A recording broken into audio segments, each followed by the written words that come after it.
Meron na namang magandang lalaki na naligaw sa shop ko. Wow! Okay. So bagong lahat, shoutout muna kay Jehan Salinas Luchabes. Shoutout sa iyo, brother. Okay, ngayon nagugupit tayo ng mid-fade. Pagkatapos kong gumamit ng number 1 guard, so clipper overcome tayo. Okay, so lining na agad tayo dito.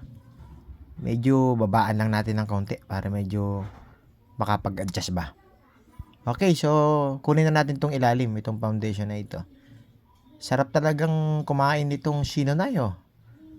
Kagad kalbo ay, oh. Sarap, simple lang ay. Okay, so ano lang tayo dito, half open lang siguro ito. Okay. 0.5 tayo, tapos pakain lang ng konti. Blending tayo ng konti rito sa ilalim. Okay na, oh. Medyo nag-blend na ng konti. Open and close tayo. No guard yan. Okay. Kunin lang natin itong mga dark spot ba. Para medyo nakikita na natin yung konba, oh. Medyo linis na konti. Okay, detailer. Gamit tayo. Tanggalin natin itong mga dark spot sa ilalim na ito. Para medyo malinis. Formahan na rin natin itong konya. Temple niya. Medyo pakurba ba ito para medyo maangas, ano. Okay, angel's cut tayo sa taas. Medyo mahalapad-lapad ang noo ng ating customer, no? Pero gawa natin ng paraan na medyo dudulo lang ba tayo para hindi masyado lumaki ang kanyang noo. Okay. Ahit na tayo dito. Okay. Ganda na rin, no? Parang letter C, ano? Okay, so pakita ko lang mabilisan itong paano natin tinirada itong mid-fade na ito. Okay, after ng number 1 guard, tapos clipper overcome. Tapos gumamit tayo dyan ng detailer. Sa mga baguhan ay ganyan lang po ang diskarte, ano? Okay. 0.5 tapos pakagat lang ng konti. Ayos na, oh. Medyo gumaganda na ang likuran, ano? Okay, 0.5 ulit tayo para mag-blending tayo sa number 1 guard.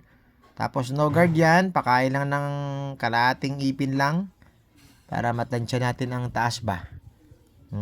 Ayos na agad, oh. Blending na agad, ano? Ganda rin ng likod, ayo.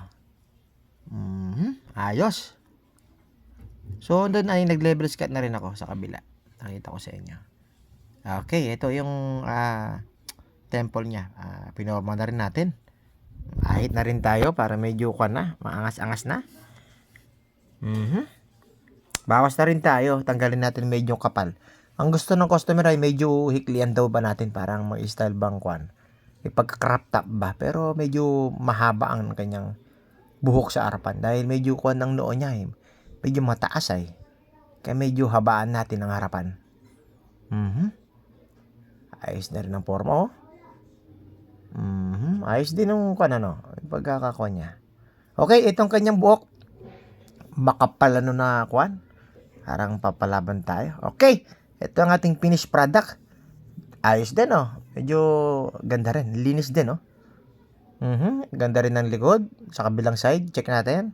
Okay. Ganda rin, ah. Okay. Ganda.